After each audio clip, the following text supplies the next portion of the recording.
Oui, c'est Dieu. Oui, nous sommes toujours sur notre thème, le mariage. Cellule de base de la vie.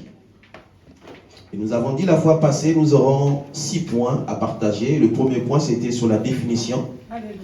Nous l'avons fait à 2 dimanches passés. Et le deuxième point, c'était le but du mariage. Nous l'avons aussi fait. Et donc, il restait 4 points. C'était sur le mariage selon l'Ancien Testament. Et le mariage selon le point de vue de Jésus. Et le choix dans le mariage. Et enfin, le divorce et le remariage. Après, nous allons passer aux questions-réponses. Parce que le mariage concerne tout le monde.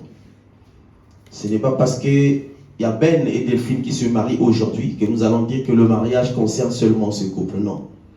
Le mariage, c'est une affaire de tout le monde. C'est pourquoi nous l'avons nommé cellule de base de la vie. Et nous avons écouté l'homme de Dieu parler le dimanche passé. Et j'ai souligné beaucoup de choses dans ce qu'il a dit. Il a dit, quand tu te maries, sache que tu ne maries pas un ange. Ça, j'ai aimé ça. Tu épouses une femme et un homme.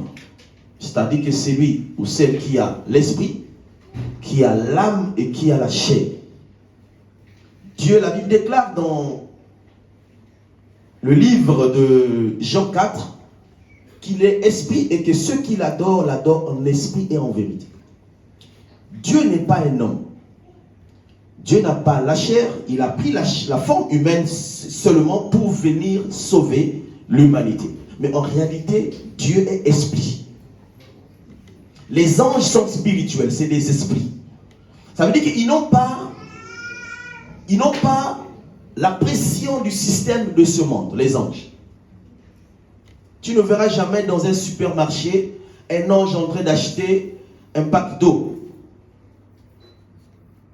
Parce qu'il n'en a pas besoin. Amen. Ça veut simplement dire que les problèmes que nous vivons dans ce système n'ont rien à voir avec le monde spirituel. Ça dit que celui qui est esprit, ce qui se passe ici-bas ne le concerne pas. Ce qui se passe dans ce système concerne la chair.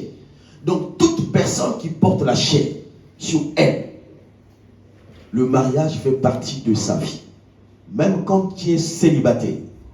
D'ailleurs, pour que tu sois ce que tu es aujourd'hui, la base c'est le mariage, n'est-ce pas? Et quand nous retournons dans la Bible, dans le jardin d'Éden, nous l'avons dans la définition expliqué qu'au commencement, il y avait Adam et après il y avait Ève. Et Dieu, dans sa pensée, avait comme idée de fonder le mariage déjà au commencement. Il n'avait pas la pensée de créer seulement l'homme. Non, dans la pensée de Dieu, il y avait Ish et Isha. J'espère que vous avez bien compris sur la définition. L'homme et la femme, traduit en français. Amen. Dans la pensée de Dieu, il y avait déjà l'homme et il y avait déjà la femme. Mais comme il fallait tester l'homme pour savoir si son projet devait réussir selon la pensée de l'homme. Parce que l'homme aussi avait la faculté que Dieu lui avait donnée de réfléchir. De voir si ce qu'il avait arrêté comme projet pour lui était bon ou non. Et la Bible dit qu'après un profond sommeil, quand on a tiré du côté de l'homme, la femme, après son réveil, il a commencé à prononcer des mots. C'est quand on dit que le mariage, c'est une institution divine. Il a vu, il a dit cette fois-ci, voici l'os de mes os, selon que vous avez écouté dans le chant, chair de ma chair. On l'appellera femme, c'est pourquoi l'homme quittera son père et sa mère, s'attachera à sa femme, et les deux deviendront une seule personne. Et que personne ne sépare ce que Dieu a déclaré joint. Amen.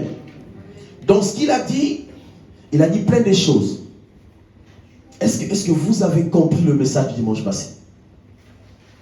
Est-ce que vous avez compris le message? Il a pris un passage clé.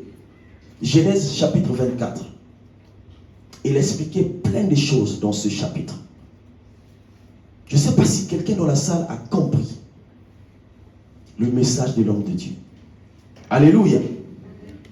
Et aujourd'hui, nous allons parler du mariage selon l'Ancien Testament.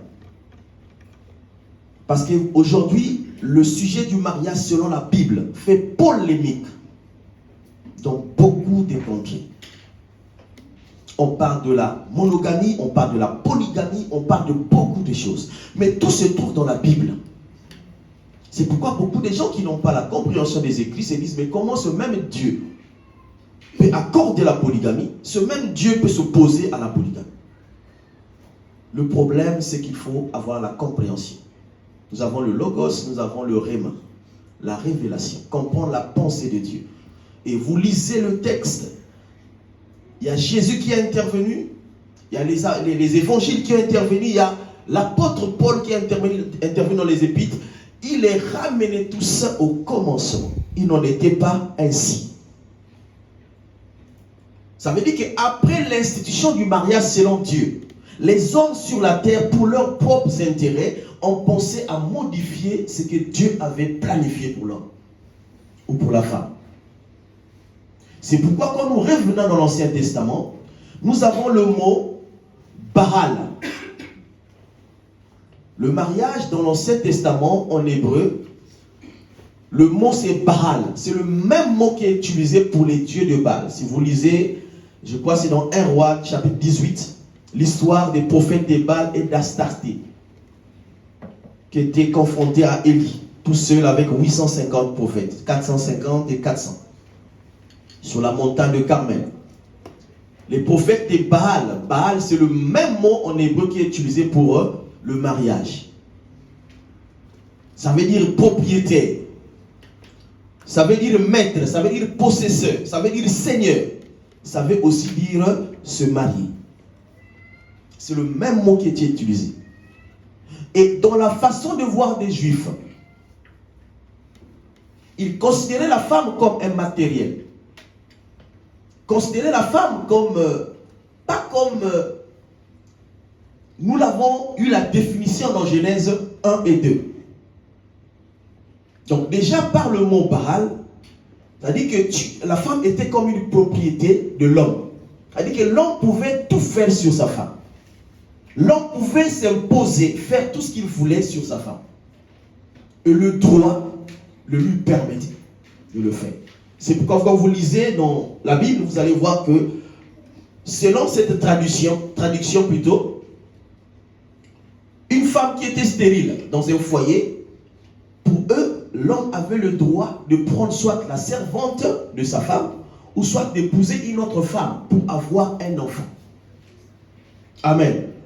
Vous avez les cas de, que vous connaissez dans la Bible, Abraham et Sarah, que Dieu te bénisse. Et avec le temps, à 75 ans, jusqu'à 75 ans, Abraham ne voyait pas clair sur la promesse. Jusqu'à 90 ans, il ne voyait pas clair. Jusqu'à 100 ans, parce que sa femme a accouché à 90 ans. Et Abraham avait 100 ans.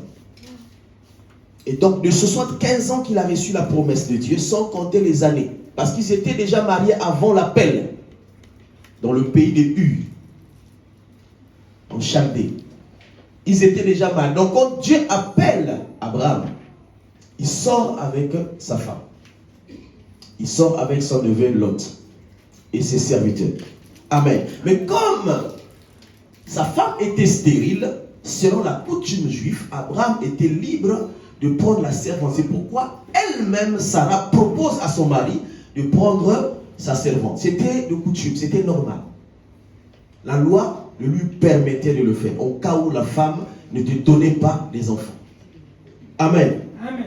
Cette même loi aussi permettait à l'homme, a dit que quand tu étais marié, que tu avais perdu ton mari, a dit que le frère de ton mari pouvait te prendre encore au mariage.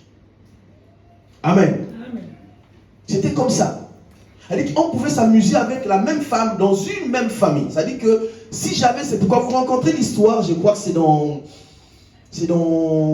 Matthieu 22. Ouais, je l'ai noté. Matthieu 22. Est-ce qu'on peut projeter ce passage? C'est important. Matthieu chapitre 22, verset 23 au verset 30. Dans ce passage, il y avait une femme qui avait perdu son mari. Son mari, après, elle perd encore son mari. Donc, dans une même famille, elle s'est retrouvée avec 7 maris. Compliqué. Ces coutumes existent encore jusqu'aujourd'hui. J'ai connu dans mon quartier une femme où, avec 3 monsieur d'une même famille. Et donc, il s'amusait, il y avait même la sorcellerie dans la famille de ceux-là qui voulaient la mort de ce monsieur afin de prendre cette femme. C'était comme ça, à tour de rôle. C'est de la sorcellerie. Au commencement, il n'en était pas ainsi. Quand Dieu créa l'homme et la femme. Le même jour, les Sadducéens qui disent qu'il n'y a point de résurrection vinrent auprès de Jésus et lui firent cette question. Écoutez bien, 2 points. Maître, Moïse a dit, si quelqu'un meurt sans enfant, son frère épousera sa veuve et suscitera une postérité à son frère. Son frère le dauphin, c'est lui qui est déjà décédé. Amen. Or, il y avait parmi nous 7 frères. Le premier se maria et mourut. Et comme il n'avait pas d'enfant, il laissa sa femme à son frère. Il en fut de même du second, puis du 3e jusqu'au 7e. Waouh! Une même femme dans une famille avec 7 hommes. Je m'imagine qu'elle pouvait avoir le temps, l'humeur de cette femme, vivant ces choses. Je ne crois pas qu'elle était contente de cela, mais la loi imposait ces choses dans sa vie. Elle ne pouvait pas refuser, la loi était dure avec les femmes. Vous pouvez imaginer, vous êtes tel que nous sommes dans cette salle, quand on faisait les dénombrements à l'époque, on ne comptait pas les femmes, on ne comptait que les hommes. Amen. Je vous amène dans ce terrain pour comprendre quelle était la place de la femme dans l'ancienne alliance, selon la coutume juive. Et ça fait aujourd'hui qu'il y a beaucoup de choses, jusqu'aujourd'hui. Même beaucoup de chrétiens les pratiquent. C'est de l'ignorance. Alléluia. On compte, c'est pourquoi vous voyez 600 000 hommes qui sont sortis de l'Égypte, sans compter les femmes et les enfants. Les enfants, c'est normal, parce qu'ils n'ont pas encore atteint l'âge de la maturité. Mais la femme qui a mis au monde des enfants ne peut pas être comptée. Ça veut dire que s'il y a 50 femmes dans la salle, il n'y a qu'un seul homme, on va dénombrer une seule personne. Bizarre. Alléluia. Une seule personne. À la résurrection duquel, non, le verset 27, après eux tous, la femme mourut aussi. Donc ils avaient une question, mais comme ils ont rencontré au début, vous voyez, maître, rabbin, rabouni, ils ont compris qu'ils pouvaient avoir la réponse à leurs questions par rapport à la personne de Jésus. Parce qu'ils se sont rendus compte que Jésus répondait justement et il disait des choses vraies. Maintenant, ils avaient des questions sur la résurrection. Vous parlez de la résurrection. Maintenant, regardez cette situation dans une famille, une seule femme, avec 7 hommes. Mais le jour de la résurrection, parce que pour eux, ils se disaient qu'après la mort, le jour de la résurrection, le mariage va continuer à exister comme sur la terre. Or, cela n'est pas le cas. Si tu veux vivre le mariage comme homme, comme femme, c'est sur la terre. Dans le ciel, le mariage, c'est avec l'époux et l'épouse, avec Christ et l'Église. Alléluia. C'est sur la terre qu'il faut vivre le mariage. Maintenant, il pose la question. Et Jésus leur répondit, vous êtes dans l'erreur, parce que vous ne comprenez ni les Écritures, ni la puissance de Dieu. Car à la résurrection, les hommes ne prendront point de femmes, ni les femmes de mari, mais ils seront comme les anges de Dieu dans le ciel. Alléluia. Est-ce qu'on peut acclamer pour cela?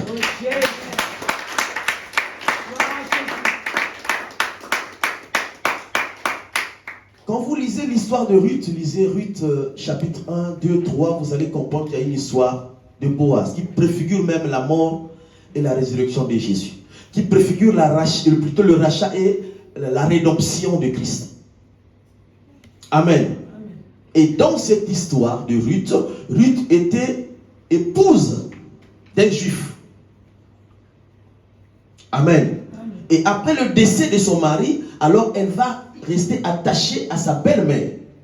Mais avec le temps, elle va se retrouver avec celui qui avait le droit de rachat. Parce que dans chaque famille, il y avait déjà quelqu'un.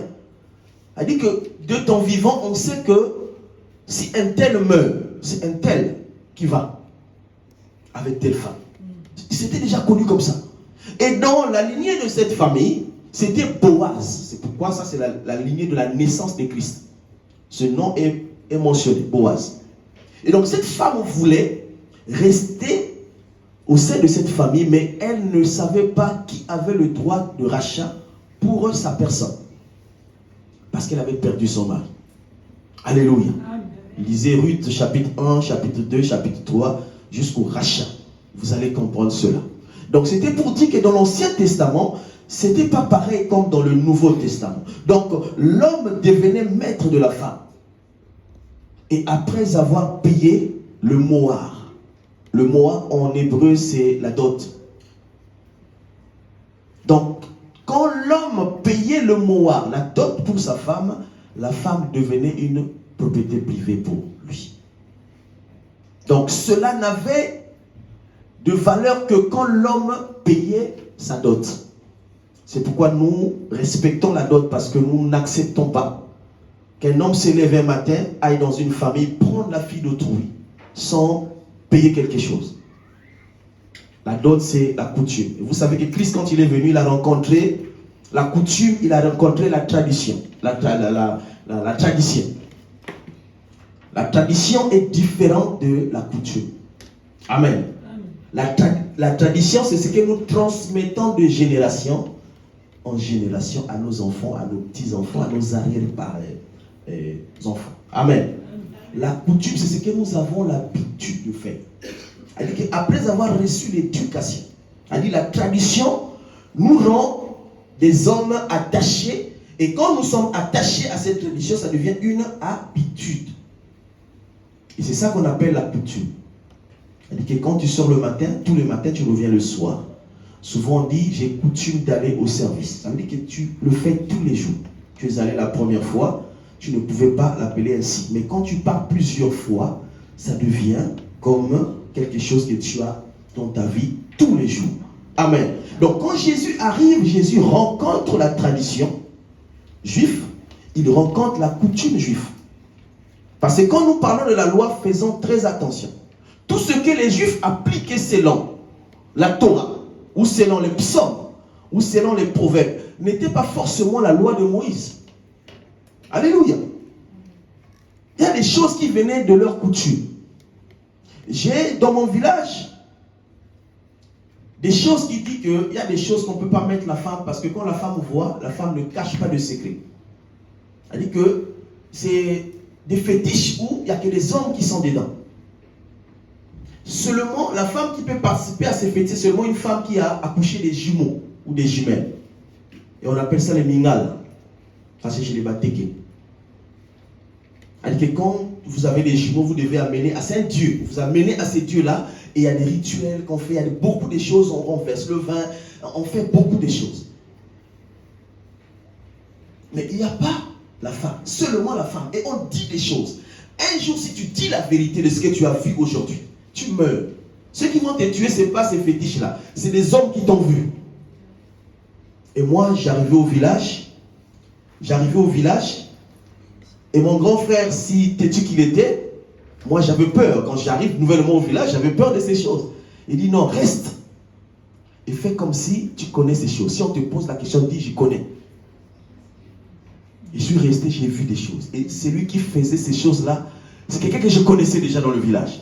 Mais alors qu'on nous faisait comprendre que c'était un esprit. Et si tu pars dire ça à quelqu'un d'autre, et que ces vieux-là se rendent compte que tu as trahi la religion, et souvent c'était le ventre qui s'enflait tout seul, et tu mourais après 2-3 jours. C'était comme ça. Alléluia. Donc il y avait de ces choses que les Juifs pratiquaient qui vraiment ne donnaient pas la place à la femme. La femme n'avait pas le droit de parler devant les hommes. C'est-à-dire que les hommes pouvaient exposer un sujet, et même si la femme avait un point de vue, elle n'avait pas le droit de donner son point de vue. Alléluia. Amen. Et quand vous-même vous examinez l'origine des mots, plutôt des foulards, ça fait partie de ces choses. En aucun verset biblique, Dieu a exigé la femme à mettre les foulards. Ça, c'est la coutume. Ça, c'est la tradition.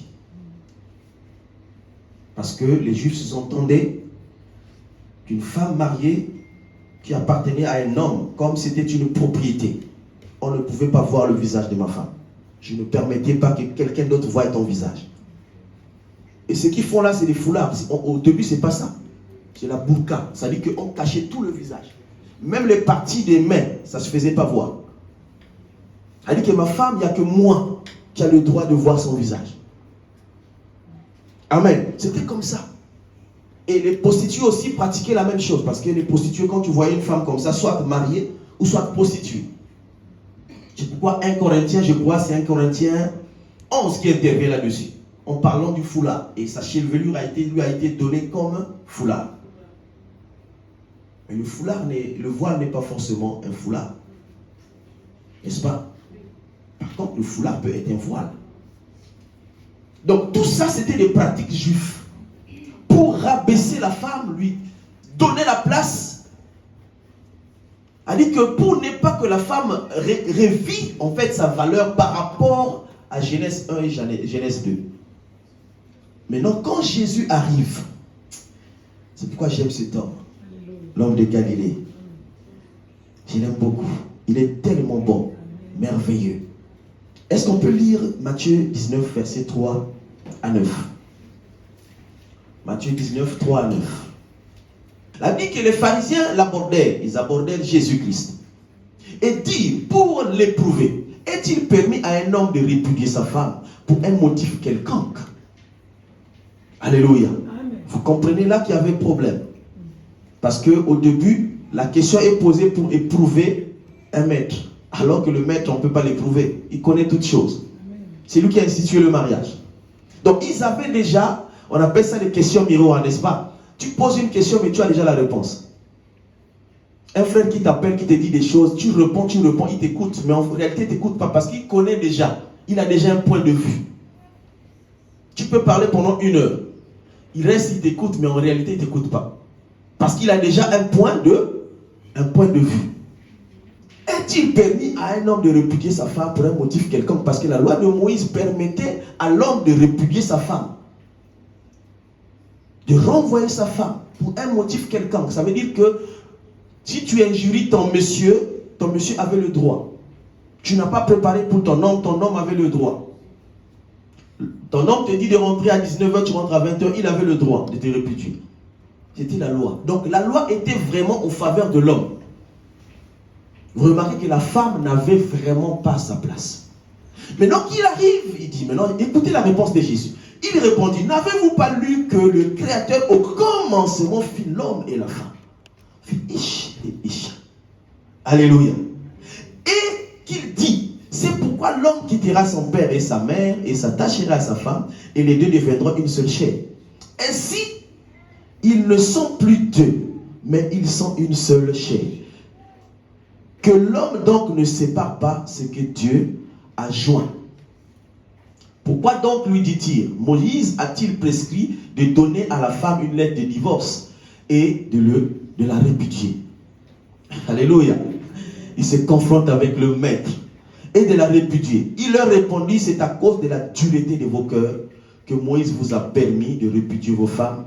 Au commencement, il n'en était pas ainsi. Au commencement, il n'en était pas ainsi. Alléluia.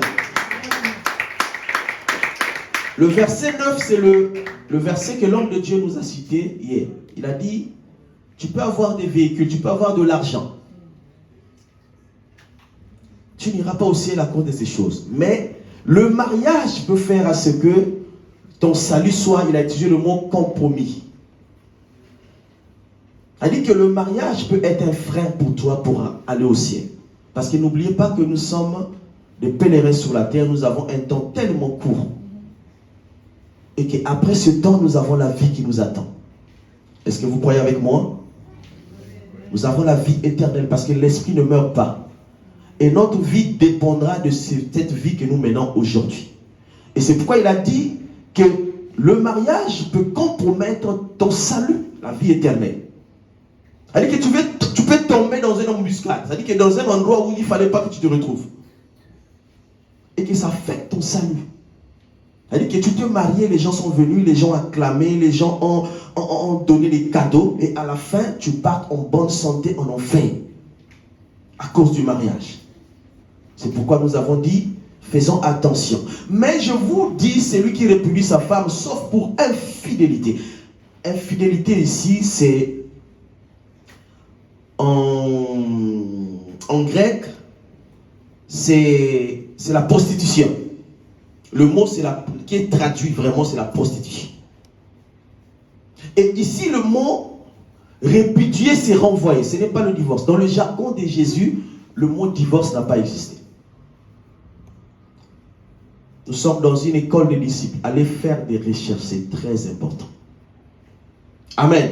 En fait, Jésus n'a pas permis le divorce dans son enseignement. Il n'a pas permis. Mais il a mis en garde ceux qui ne sont pas mariés afin de ne pas se marier pour ne pas se retrouver dans cette condition.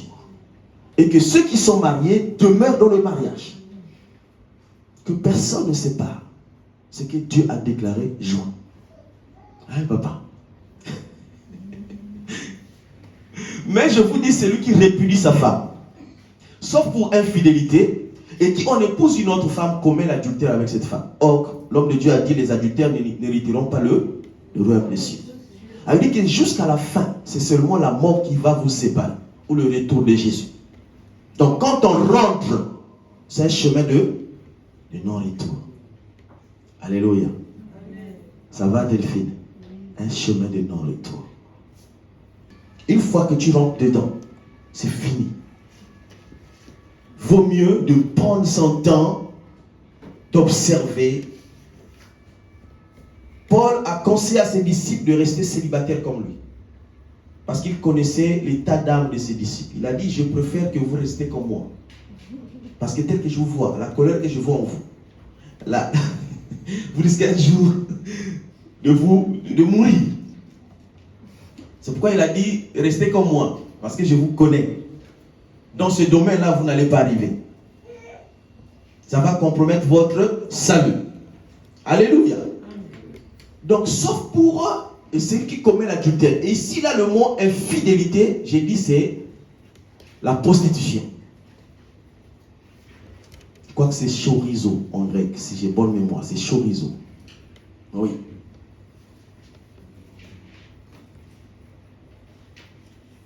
L'adultère. Donc, l'adultère, sachant que l'adultère, c'est une profession, n'est-ce pas? C'est-à-dire que quand tu as une femme qui commet l'adultère, qui commet plutôt la prostitution, c'est-à-dire que qui fait de la prostitution une fonction, c'est-à-dire qu'elle sort avec plusieurs hommes en même temps. Jésus n'a pas prononcé le mot divorce, mais il a utilisé le mot ici, répudier. Répudier, c'est renvoyer. Et à l'époque, la loi permettait, et quand ta femme ne se comportait pas bien dans ta maison, tu avais le droit de renvoyer cette femme. C'était comme une rééducation au sein de ses parents. C'est-à-dire que tu la renvoyais à ses parents et ses parents devaient la corriger. Et aussi longtemps qu'elle était là-bas, tu n'avais pas le droit d'en épouser une autre. Et c'est ce que Jésus est en train de leur rappeler. Parce que même si elle est chez ses parents, au contraire, tu es en train d'alimenter, tu es en train d'augmenter le risque. Parce que si elle est déjà dans la chose, là-bas, elle peut se permettre de tout faire. Et toi aussi, comme tu es resté tout seul, tu peux te permettre de faire ce que tu veux. Or, quand elle ou toi, vous allez rentrer dans ces choses, vous allez commettre le péché. Donc, Jésus s'oppose même à la répudiation. Il va plus loin. Donc, tu n'as même pas le droit de renvoyer sa femme, de répudier ta femme. Alléluia. Amen. Amen. Est-ce que ça rentre quand même? Amen. Alléluia. Est-ce que ça rentre? Donc, dans ce texte, nous comprenons qu'il n'y a pas de divorce dans le mariage. Pour ceux qui veulent se marier, comprenez ça une bonne fois. Et je vais rappeler ce mot que l'homme de Dieu a dit le dimanche passé. Tu n'as pas épousé un ange, tu as épousé un homme, une femme. Ça veut dire qu'il y a plein de défauts, des défauts, des défauts, des défauts. Il n'y a pas de parfait sur la terre. Alléluia. Il n'y a pas de diplôme pour la perfection. Il n'y en a pas, ça n'existe pas. On connaît des grands hommes. Des grands hommes. Mais tu l'entends dans une histoire que tu ne t'imagines pas. Tu dis, mais qu'est-ce qui arrive? C'est l'imperfection, simplement. Ne partez pas critiquer, ne partez pas. C'est l'imperfection. C'est-à-dire que c'est Dieu qui l'a mis dans l'homme. Parce que la perfection, nous allons la vivre dans le ciel. Dans chaque personne, il y a quelque chose qui va bien. Il y a un côté positif et un côté négatif. Donc sache que pendant que tu épouses une femme, dans sa vie, il y a un côté positif et un côté négatif. Et ma femme dit souvent, j'aime ça. Il dit, il faut regarder le côté, un peu le côté positif. C'est-à-dire, quand vous êtes confronté aux situations compliquées, pense au côté positif. Parce que l'homme est tellement qu'il est ingrat. Il ne regarde que le côté négatif quand il y a des problèmes. Il oublie le côté positif. Alléluia. Il faut beaucoup plus regarder au côté positif. Et ça, c'était la réaction d'Adam dans le jardin. Il a vu sa femme. Sa femme était mal entourée. C'est aussi un problème. Vous voulez vous marier? Ben, il faut bien surveiller ta femme. Ne permets pas que n'importe qui puisse accéder à ses oreilles. Et pareil pour toi, Delphine. Ne permets pas. Quand tu sens que ça, c'est un mauvais enseignement, il faut t'élever. Hein, Ben? Il faut t'élever. Parce que Ève était mal entourée au jardin. Elle a écouté une sémence. Et cette sémence a produit en elle quelque chose. Alléluia. Ce qui a été interdit par Dieu, elle a mangé parce que Satan est venu. Vous voyez, j'ai l'habitude de prendre cet exemple-là. Vous voyez le vin rouge. Prenez un verre, remplissez le verre par le vin rouge, prenez une goutte d'eau, mettez. Et un autre verre, vous mettez le vin sans une goutte d'eau. Si on vous dit quel est le verre parmi les deux qui a reçu cette goutte d'eau, vous n'allez jamais. Si vous n'étiez pas là quand on a mis cette goutte-là, vous n'allez jamais deviner. Vous savez pourquoi? Parce que ça ne va pas changer les couleurs. Et le diable, quand tu viens dans un foyer, il sait, Satan savait bien la mission que Adam avait et Ève dans le jardin. Et pour empêcher la réussite de cette mission, il fait quoi? Il ne vient pas pour s'opposer, mais il vient avec la même parole que Dieu a donnée et il utilise cette même parole pour déstabiliser ce foyer. Ah oui, mais Dieu est écrit, mais il a écrit. C'est vrai, mais je pense qu'il ajoute, mais Ève ne fait pas attention à cela. Ève ne fait pas attention. Et c'est pourquoi j'aime bien la nature humaine. Et surtout l'homme. L'homme, souvent, dans ces contextes-là, l'homme prend du temps. Hein. Vous savez ça? Adam était là depuis, je ne sais pas, la Bible ne nous a pas défini le nombre de temps. Mais en tout cas, Satan était là, n'avait jamais tenté Adam. Parce qu'il savait certainement que s'il avait essayé, il n'allait pas réussir. Hein? Parce que l'homme, dans sa nature, Dieu lui a créé comme ça. Tu lui dis quelque chose, même quand il sent que c'est vrai, il a le temps d'analyser, de réaliser, de discerner. Mais la femme, quand c'est tac, elle part comme ça. C'est sa nature aussi. Alléluia. Amen. C'est pourquoi faites attention à vos oreilles. Ne donnez pas vos oreilles à n'importe qui. Sinon le destructeur, parce que l'homme de Dieu a dit, on ne sait pas si ces choses que nous vivons aujourd'hui vont continuer jusqu'à l'Antéchrist. On ne sait pas. Parce que la Bible dit que dans les derniers temps, la foi de beaucoup, du grand nombre va se refroidir. Et ce que nous vivons aujourd'hui, même dans le monde de l'Église, c'est inexplicable. C'est-à-dire que les gens ne comprennent pas, mais comment l'Église aujourd'hui peut vivre de telles choses. Alléluia. C'était impensable à l'époque. Même nos parents qui se sont mariés sans Jésus, sans Dieu, ils n'ont pas vécu ces choses. Alléluia. Amen. La femme avait sa veste de femme, l'homme avait sa veste d'homme. La femme ne pouvait pas monter. L'homme parle, il parle en même temps. Elle répond en même temps. L'homme a un mot, elle a 5 mots. C'est pas ça au commencement. C'était l'homme qui était le chef de la femme. Est-ce que vous comprenez? Il y a des femmes dans la salle. Quand le chef parle, vous savez, quand nous sommes au service, quand le directeur arrive, s'il y a un meeting, une réunion, quand il parle, tout le monde est en silence. Mode silence. C'est lui le chef de l'entreprise. Tu n'as pas un mot à dire. Si tu ne donnes pas la parole, tu n'as pas la parole. Et imagine-toi, ton homme à la maison est plus que le chef de ton entreprise. Parce que le mariage, c'est la cellule de base de la vie. Donc c'est lui qui t'a valorisé. Il t'a donné de la valeur. Donc quand il parle, tu dois rester tranquille.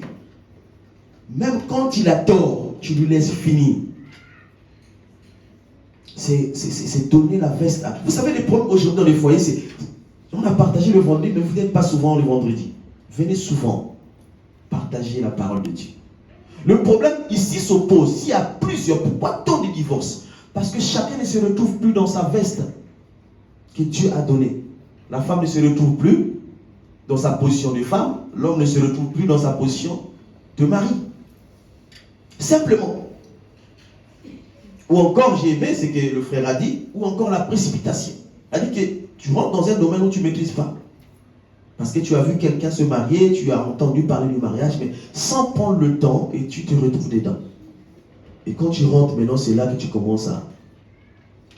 C'était comme ça. Mais c'est comme ça. C'est comme ça.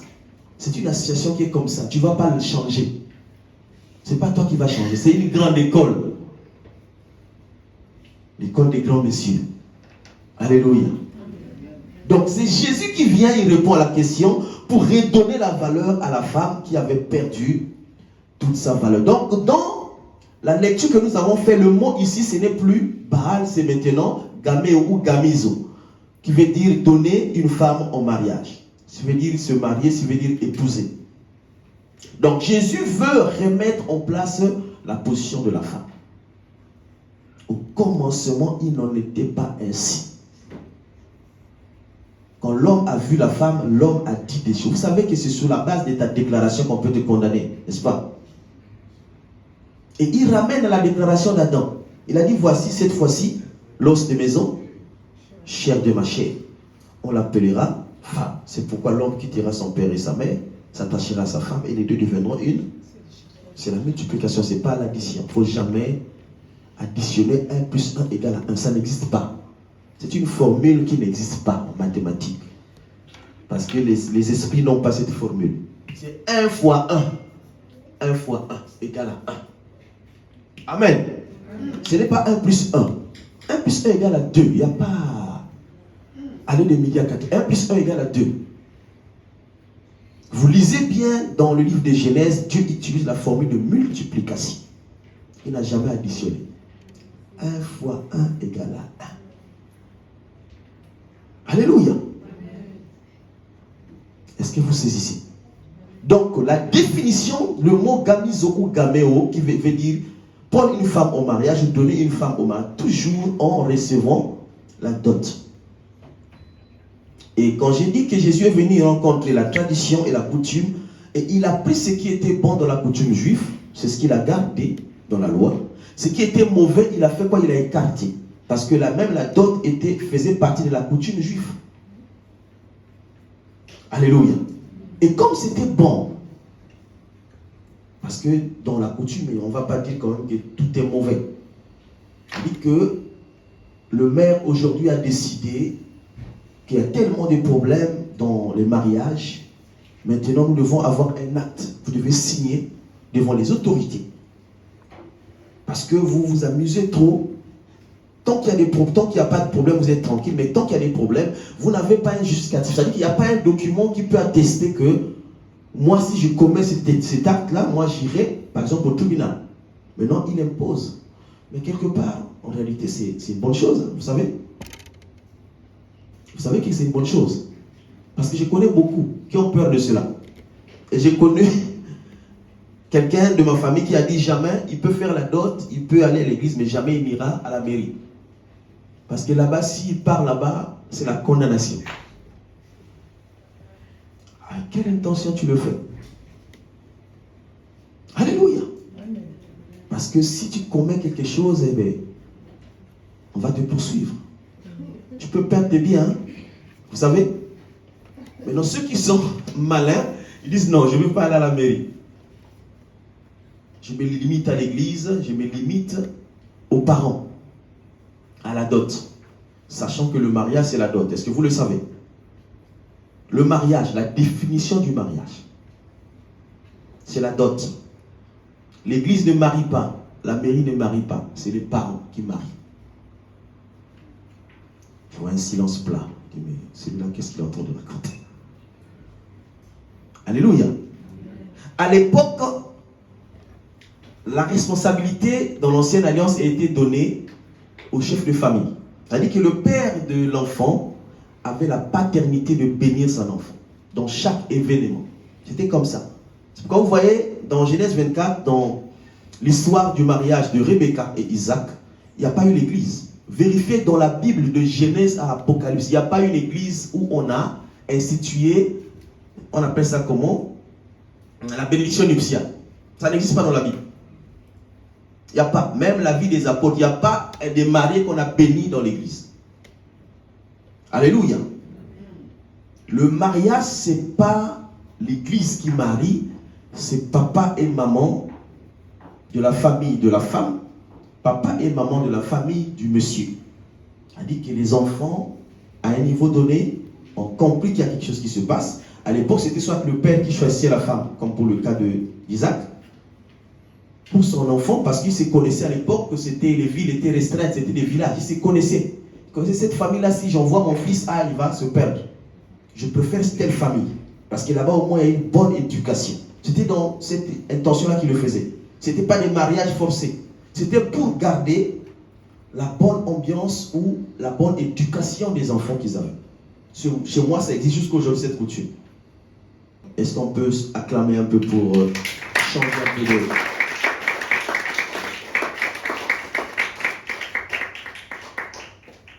Je disais, Jésus est venu restaurer un couple cet après-midi. Peu importe le vent, peu importe la tempête, peu importe la pluie.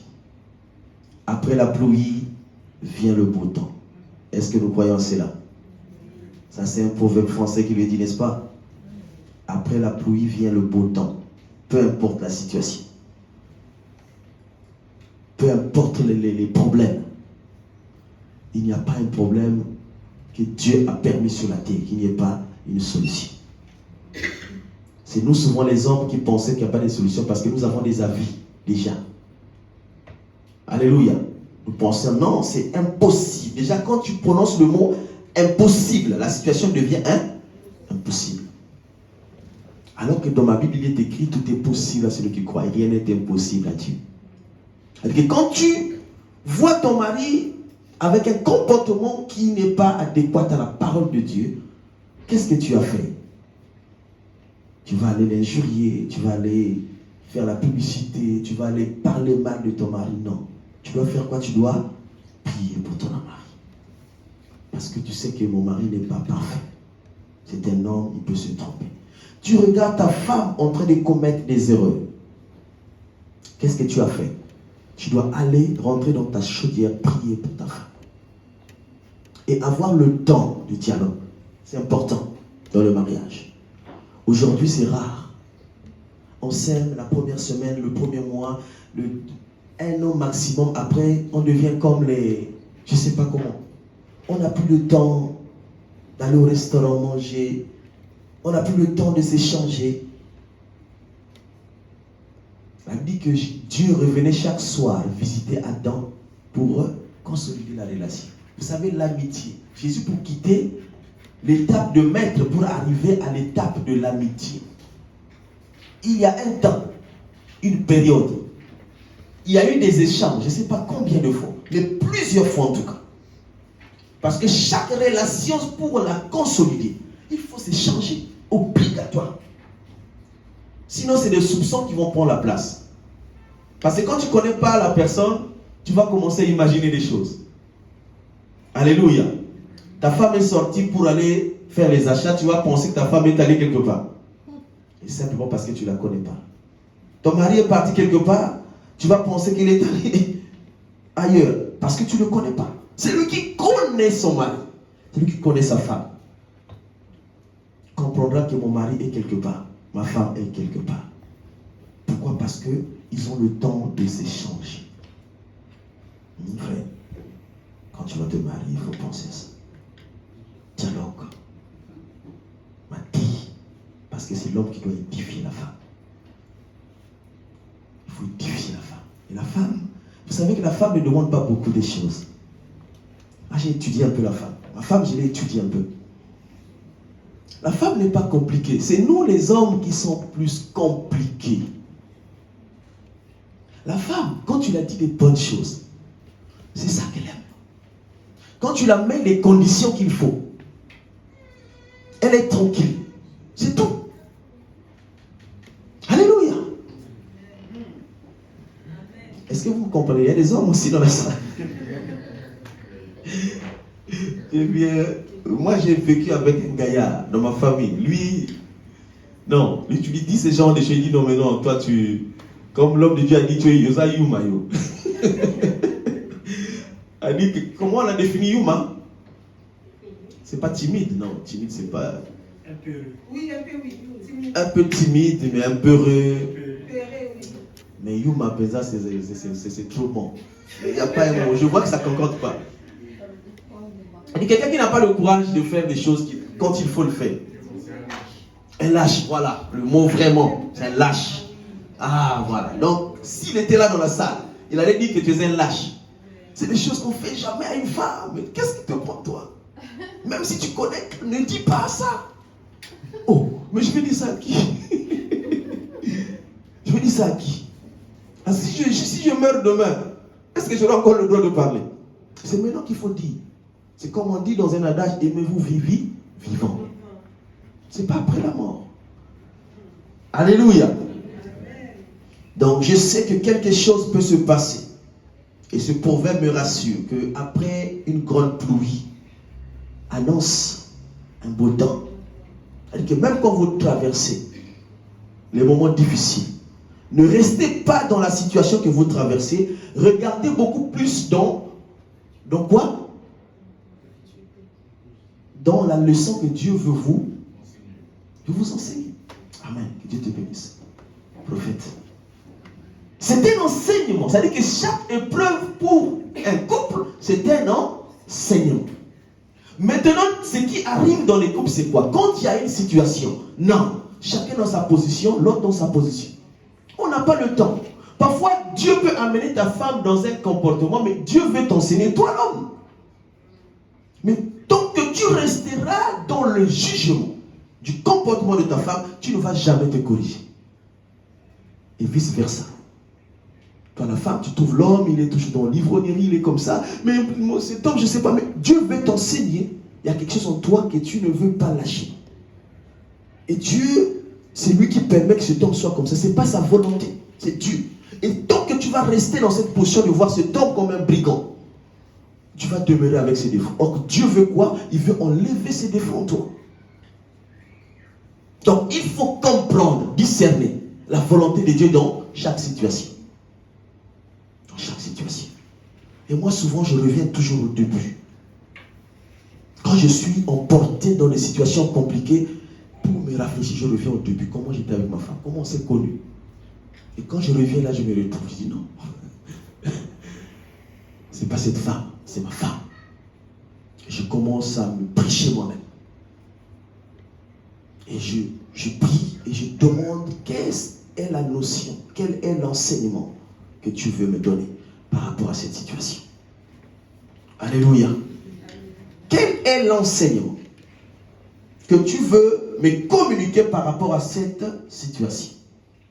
Et souvent, nous foulons la grâce de Dieu aux pieds parce que nous n'avons pas le temps de comprendre. On est souvent dans les jugements. Et si nous n'allons pas plus loin, c'est là qu'on parle du divorce. On ne prend pas assez de temps. Ah non, c'est si, elle aussi, dans sa position, moi, dans ma position, on va voir. Si tu ne reviens pas me demander pardon, je ne viendrai jamais vers toi. Et ceci, voilà. Et après, chacun dans son coin. Et le diable fait quoi? Il en profite. C'est une occasion pour lui. Et quand il rentre, il s'installe. Il place quoi? L'orgueil. Non, moi jamais. C'est lui qui a commis, c'est à lui de venir vers moi. Non, moi jamais, c'est elle. C'est à elle de venir vers moi. Et vous voyez, l'amour commence à s'éloigner. S'éloigner. Et après encore, l'environnement. Et vous savez que le diable, c'est un bon technicien. Il sait le temps. Et il sait le temps que tu traverses, il t'envoie un environnement pour t'embrouiller. C'est-à-dire qu'il peut, parce que vous savez que pour affecter une personne, nous avons le Saint-Esprit. Le Saint-Esprit, la Bible dit que le Saint-Esprit est venu dans nos vies pour nous éclairer. C'est l'atmosphère qui permet à l'homme d'être en communion avec Dieu, le Saint-Esprit. Et quand tu es mal environné, ça veut dire que tu as des hommes autour de ton monsieur. Vous savez, il y a des hommes qui, moindre rien de sa maison, expliquent aux gens du dehors. Il y a des femmes aussi comme ça. Et quand tu tombes sur un entourage qui n'est pas bien édifié dans le domaine, ils vont te donner les conseils qu'il faut. C'est des femmes qui vont te donner les conseils qu'il faut aussi. Et l'intention de cet entourage serait quoi? Serait de te voir séparé avec ton mari ou bien avec ta femme. Parce que c'est lui qui a le discernement. Quand il écoute un conseil, il sait, ça c'est un bon conseil. Le conseil ne peut pas tendre à t'éloigner à ta femme. Non, c'est pour vous rapprocher. Vous rapprocher. Donc l'atmosphère, l'environnement compte. C'est pourquoi j'ai dit à Delphine, attention à l'entourage de ton mari. Et à Ben, attention à l'entourage de ta femme. L'oreille. Tu es dans un endroit où, maintenant là c'est des TikTok, c'est beaucoup de choses. On dit des choses, non, le mari c'est pas bon, il est ceci, la femme c'est pas bon, c'est pas... Et tu commences à regarder ta femme comme ça, tu commences à regarder ton mari comme ça, par rapport à ce qui a été dit dans les TikTok. Mais pourtant, tu es mal environné. Alléluia. Mal environné. On a juste 14. Dans Juge 14, c'est quelque chose qui est sorti d'un prophète, Samson. Cet homme a dit, de ce qui mange peut sortir de ce que l'homme peut manger. Et de celui qui est fort peut sortir le faible. Et j'aime bien ce passage, parce que là, il est en train de nous sortir Christ. C'est dans Juge 14, verset 14. Il parle de Jésus déjà. Israël était asservi pendant 40 ans par des Philistins. Et Dieu suscite un prophète, Samson. Il était gaillard. Il a reçu le vœu de Naziréen. Il ne pouvait pas s'approcher d'un corps, il ne pouvait pas faire ceci. Et il avait sa force dans ses tresses, dans sa chevelure. Et la loi juive interdisait à un homme juif d'aller épouser une femme étrangère. Et de surcroît une femme du pays de Philistins. C'est-à-dire que c'était l'ennemi juré d'Israël. Et Samson reçoit une révélation d'aller prendre une femme dans cette contrée. Et quand il part, il voit un lion. Il tue ce lion parce qu'il était très fort ce temps. Il passe. Et quand il retourne avec ses parents, il va au même endroit, il retrouve le miel dans la gueule du lion. Il prend ce miel et c'est avec ça qu'il s'est nourri en cours de route. Et quand il arrive dans la contrée des Philistins, il pose cette question à sa belle famille.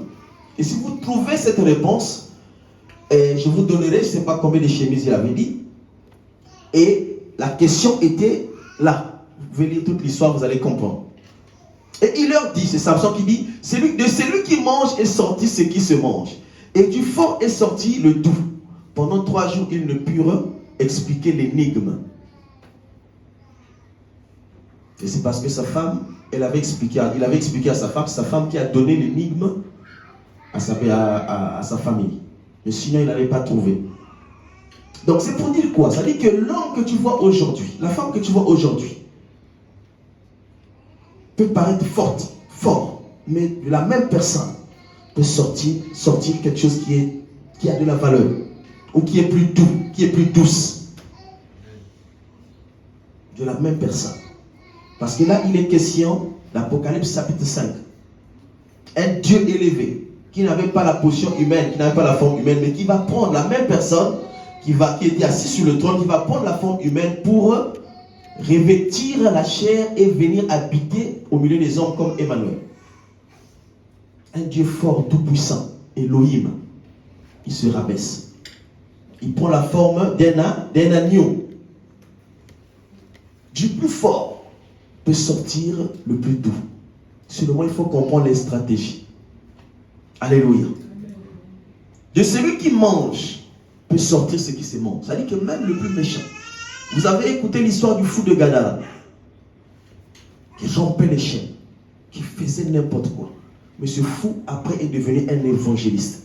Parce que Christ est venu, n'a pas sous-estimé, a compris la mission qu'il avait, que de lui pouvait sortir quelque chose de bien. Et ce fou est devenu un évangéliste, est allé évangéliser tout un pays. En lui, il y avait la sémence, mais personne ne pouvait discerner cette sémence. Alléluia. Il y avait que Jésus. Donc cet homme que tu vois aujourd'hui, cette femme que tu vois aujourd'hui, quelque chose peut se passer demain.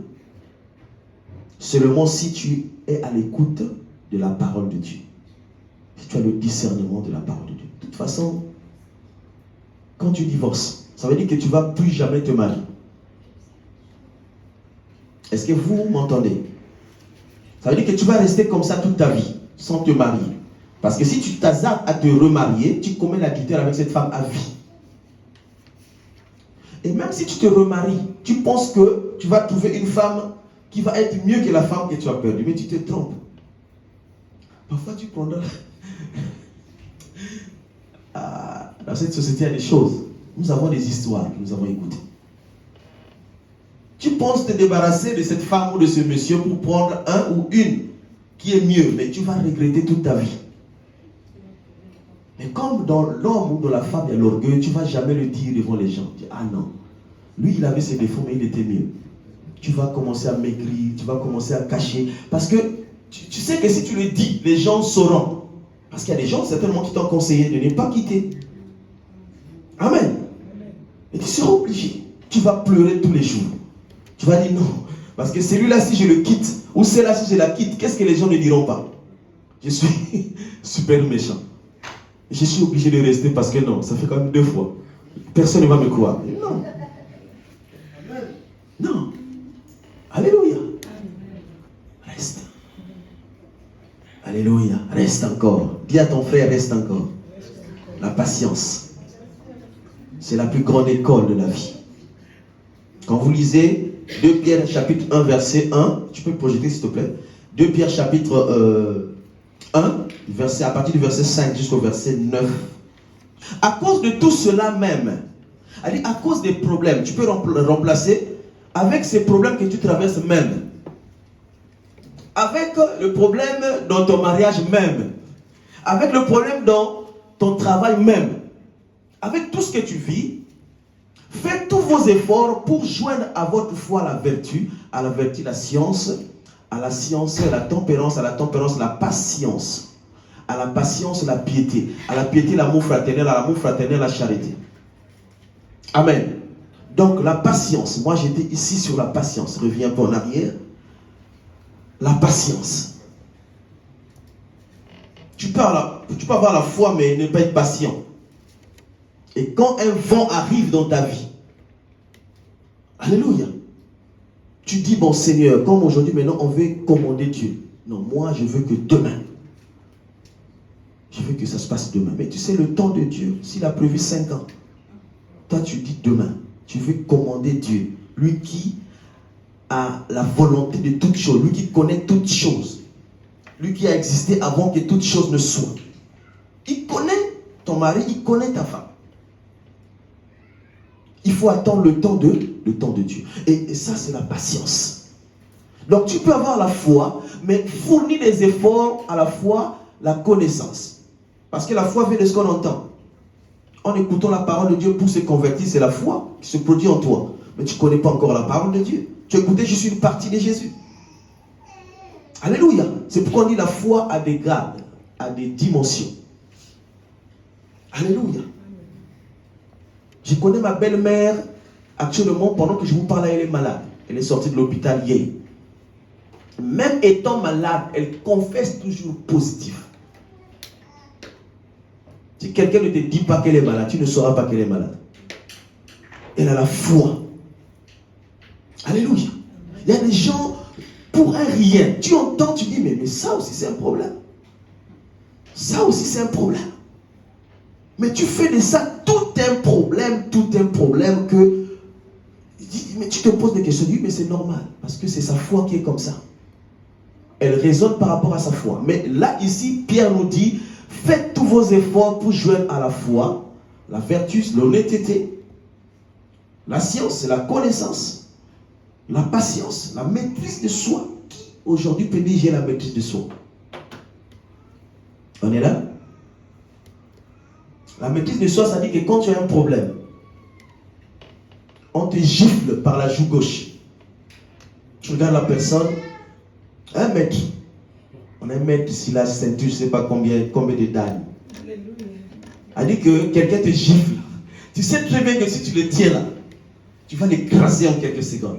Mais tu rigoles, tu le regardes, tu rigoles. C'est ça le humain. Ah, le mot que tu as dit, c'est quoi? Lâche, voilà. C'est de ceux-là qu'on appelle les lâches. C'est-à-dire que quand tu regardes quelqu'un parler, tu le coup, tu réagis pas, il pense que tu es lâche. Il pense que tu es lâche. Mais tu connais la force que tu as. Si tu le prends là, il ne va pas faire une seconde. Ok? Tu connais ce que tu es. Mais parce que tu as compris, tu as travaillé dans ta vie la maîtrise de soi. Vous savez, les choses qui choquent. Tu entends, mais ça te choque. Ça fait mal. Ça touche, ça perce le cœur même. Mais celui qui a travaillé la maîtrise de soi va rester tranquille. Avec sa douleur. Va même pas crier. Calme. Jusqu'à ce que la douleur va se calmer. Après, il ouvre sa Bible, il commence à lire. Il dit, ah bon, ben c'est ça la vie. Maintenant, la prière serait que ce que j'ai vécu là, que toi tu vives ça un jour. Je verrai comment tu vas l'amortir. Alléluia. Parce que Dieu a donné à chacun de nous la foi selon le don. C'est un don, en fait. Il y a la foi don, vous savez. Il y a des ceux qui ont le don de la foi. On donne la foi qui va nous amener au ciel.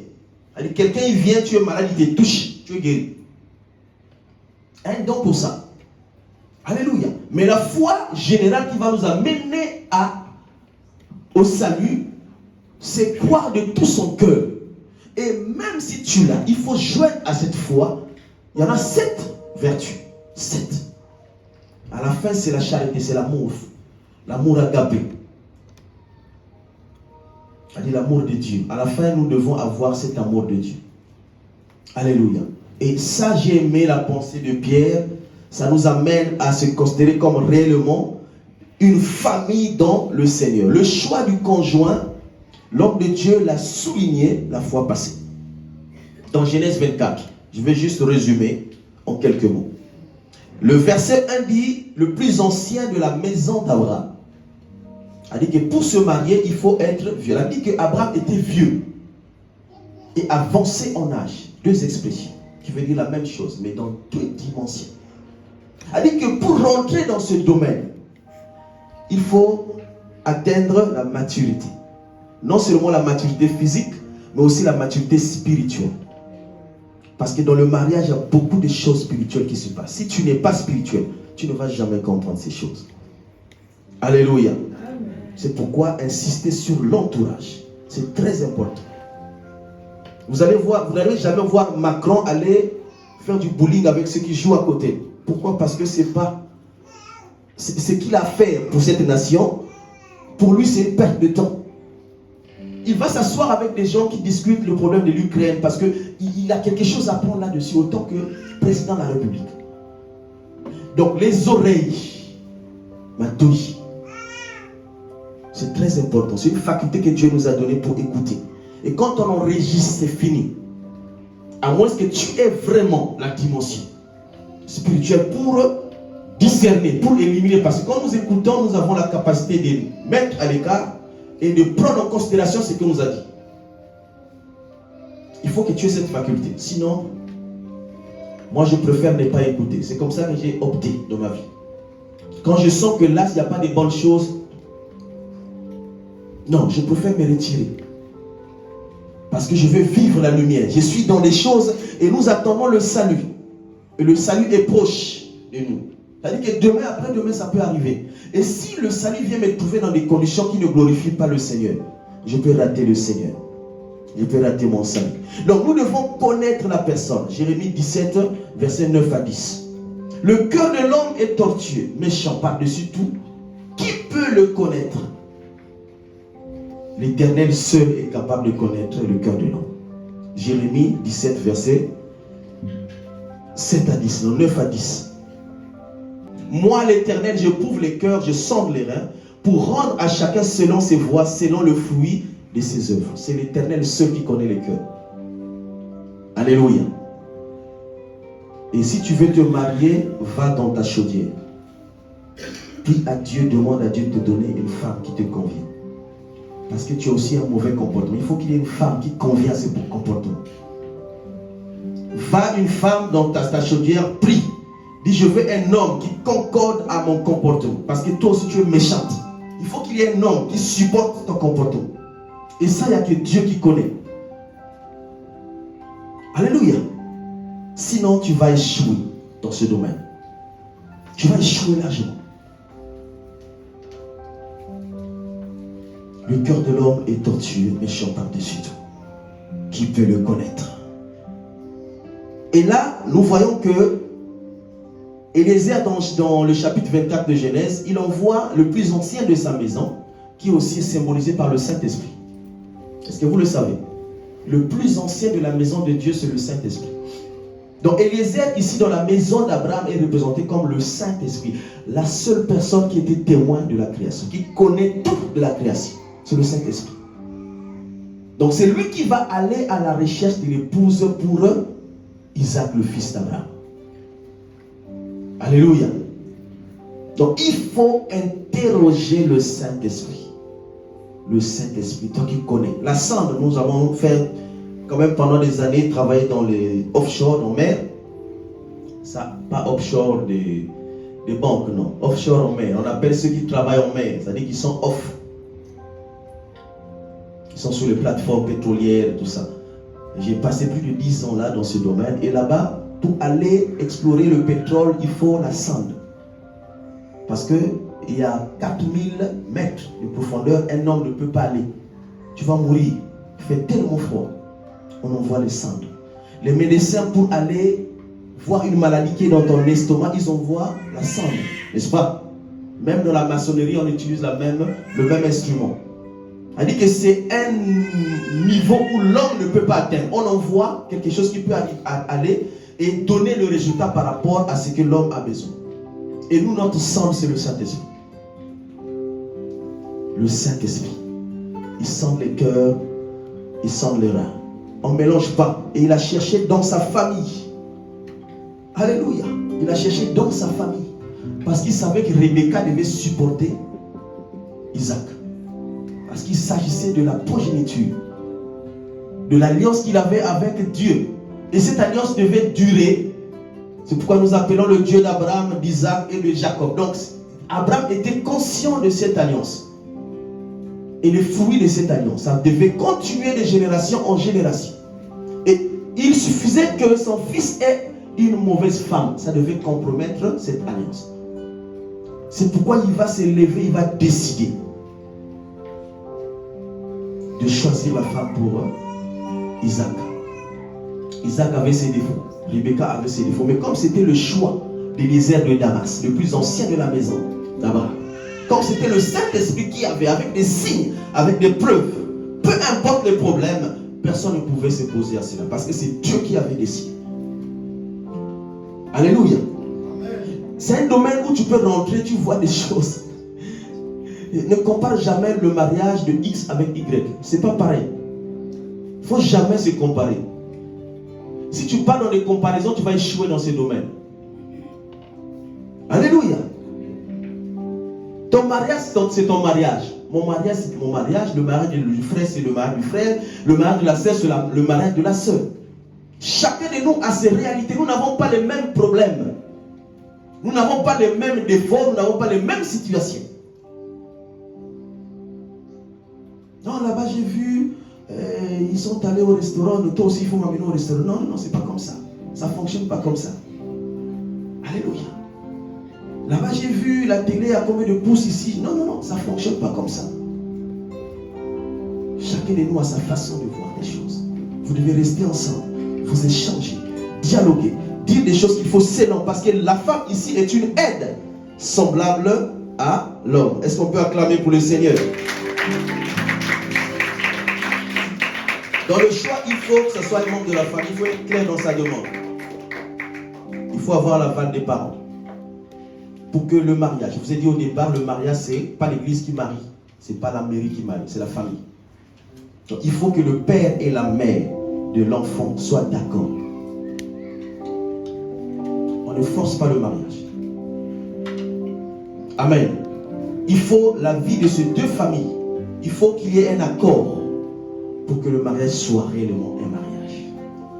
Sinon, chez nous, même tu pars à la mairie, le maire de la ville pour accepter ce mariage, il demande si tu as payé la dot. Si tu n'as pas payé, le maire n'a pas le droit de vous bénir. Dans mon pays, c'est comme ça. Donc, il faut le consentement des deux familles, il faut avoir l'aval des parents. Et voilà. Nous arrivons au point 5. C'est le divorce et le remariage. Le frère va me projeter parce qu'il faut qu'on la finisse de suite. On est à la fin. 1 Corinthiens 7 de 1 à 16. Pour ce qui concerne les choses dont vous m'avez écrit, je pense qu'il est bon pour l'homme de ne point toucher la femme. Là c'est Paul. Paul était à Éphèse pendant ses 3 ans de séjour. Il reçoit un courrier de Corinthe. Et le courrier, le contenu c'était le problème du mariage, du divorce. Ils avaient plein de choses dans leurs coutumes qui ne permettent. Vous allez voir l'église de Corinthe, c'est l'église qui a plus de problèmes dans les épîtres de Paul. Et donc ils vont écrire pendant que Paul est à Éphèse, ils vont écrire une lettre pour poser des questions. C'est comme ça que ça se faisait à l'époque. Et Paul est en train de répondre à leurs questions. Toutefois, pour éviter l'impudicité, ça c'est le même mot que j'ai dit chorizo, qui veut dire l'infidélité aussi en français, qui veut dire la prostitution. Toutefois, pour éviter la prostitution, que chacun ait sa femme et que chaque femme ait son mari. A dit que nous pouvons imaginer la lettre que les Corinthiens avaient écrite à Paul. On peut savoir la contenance de cette lettre par rapport aux réponses de Paul, n'est-ce pas? Donc il dit toutefois, la lettre pour les choses qui concernent tout ce que vous m'avez écrit, je pense qu'il est bon à l'homme de ne point toucher à la femme. Ça veut dire qu'ils étaient durs de caractère. Ils étaient compliqués. Et par rapport à leur façon de voir les choses, ils ne pouvaient pas avoir une femme. Vous savez qu'il y a des hommes comme ça. Ils sont tellement positifs. J'allais dire négatifs. C'est-à-dire que tu viens, tu poses, même quand c'est dans un bon sens. Nada, ça passe pas. Parce que c'est moi le chef. Il dit, si vous êtes comme ça, je vous conseille de rester tel que vous êtes. Ne touchez pas à la femme. Parce que quand vous allez toucher à la femme, il y aura des choses qui vont commencer et vous n'allez pas les supporter. Alléluia. Toutefois, pour éviter l'impudicité, que chacun ait sa femme et que chaque femme ait son mari. Que le mari rende à sa femme ce qu'il lui doit. Et que la femme agisse de même envers son mari. Vous voyez, on a parlé des problèmes de costume. La femme a sa veste qu'on a dotée depuis le jardin. L'homme aussi a sa veste. Donc ça veut simplement dire que l'homme respecte la veste de la femme et que la femme respecte la veste de l'homme. Alléluia. C'est aussi simple. C'est simple. Est-ce que c'est compliqué de laisser quelqu'un parler jusqu'à ce qu'il finisse de parler et que tu reprennes la parole? Est-ce que c'est difficile? Est-ce que c'est difficile? C'est difficile. Hein? Oui. Pourquoi? Pourquoi c'est difficile? Généralement, quand l'homme laisse la femme parler, la femme elle va parler longtemps, et quand l'homme va prendre la parole, la femme va vouloir aussi parler comme on.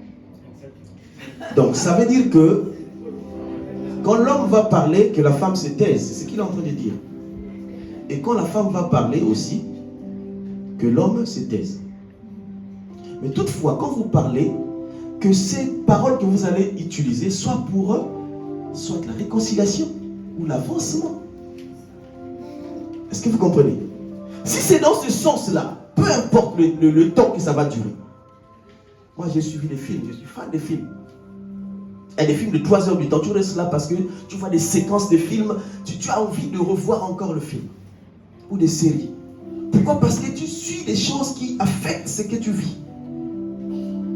Si vous dites des choses qui vont à l'encontre de l'homme, ou la femme dit des choses qui vont à l'encontre de l'homme et de la femme, vous allez voir que le débat peut durer, vous n'allez pas vous rendre compte. Tu peux même laisser le temps à ta femme de parler même pendant 1 heure. Si la femme t'a compris, et si l'homme aussi a compris. Mais souvent, ce qui se passe, ce n'est pas le cas. C'est-à-dire que la femme veut avoir sa position, l'homme aussi sa position. C'est-à-dire que chacun devient le juge, l'avocat de lui-même. C'est-à-dire que tu parles, pendant que tu parles, tu te défends. Non, moi c'est ceci, moi c'est cela. L'autre aussi prend la parole, non, moi c'est ceci. Maintenant, pensez-vous que comment vous pouvez trancher une telle histoire? Chacun pense, l'autre pense qu'il a raison, toi tu penses que tu as raison. Mais il faut qu'une personne entre vous deux s'abaisse. C'était la stratégie de Christ, n'est-ce pas? Alléluia. L'homme de Dieu nous a dit le dimanche passé. Satan pensait que... Est-ce que vous retenez les messages quand vous prêchez la bonne nouvelle? Moi, je n'ai pas noté, c'est des choses que j'ai retenues. Alléluia. Satan croyait que Jésus était aussi orgueilleux comme lui. Jésus n'était pas orgueilleux. Seulement, il avait une mission à atteindre pour le salut de l'humanité. Qu'est-ce qu'il a fait? Il s'est rabaissé. Abimiyuma. Hein? Lâche. Mais lâcheté.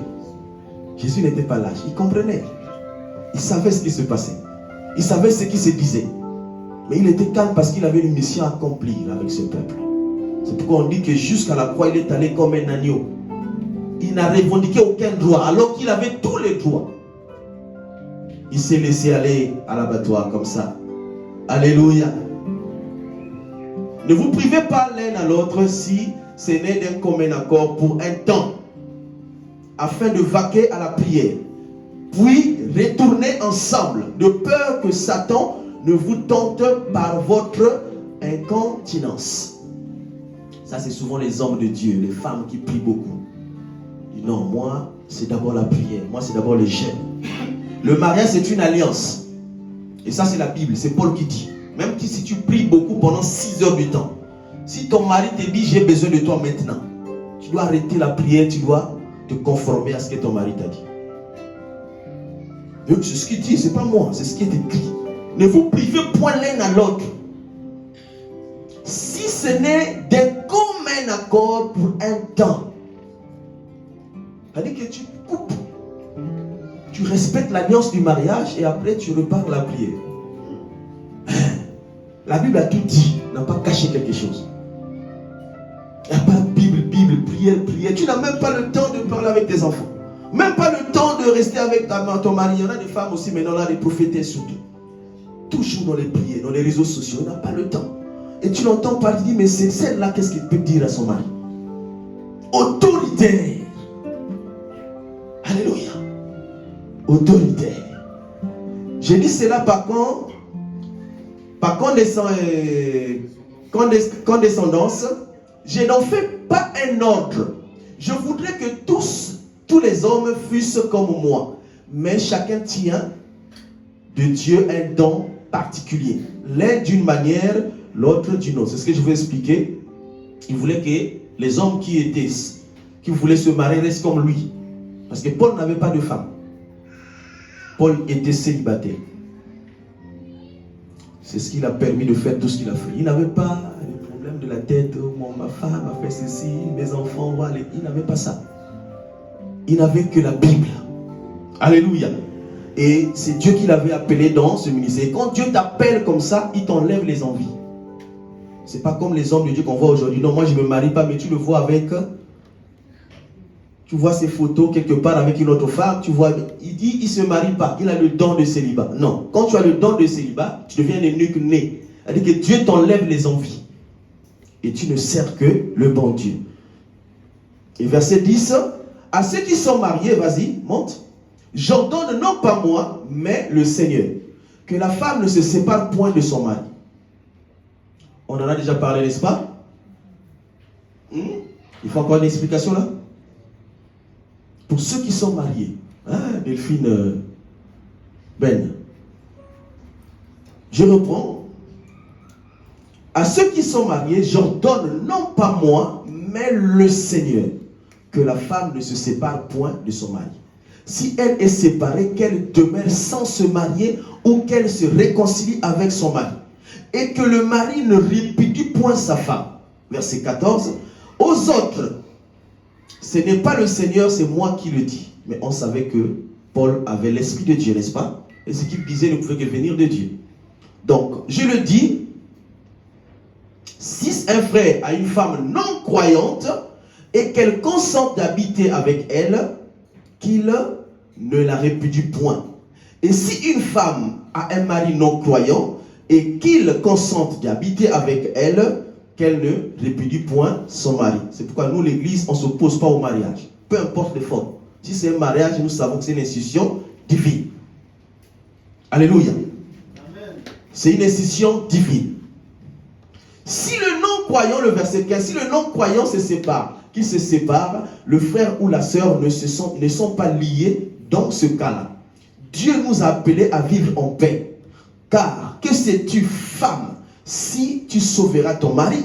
Ou que sais-tu, mari, si tu sauveras ta femme? Amen.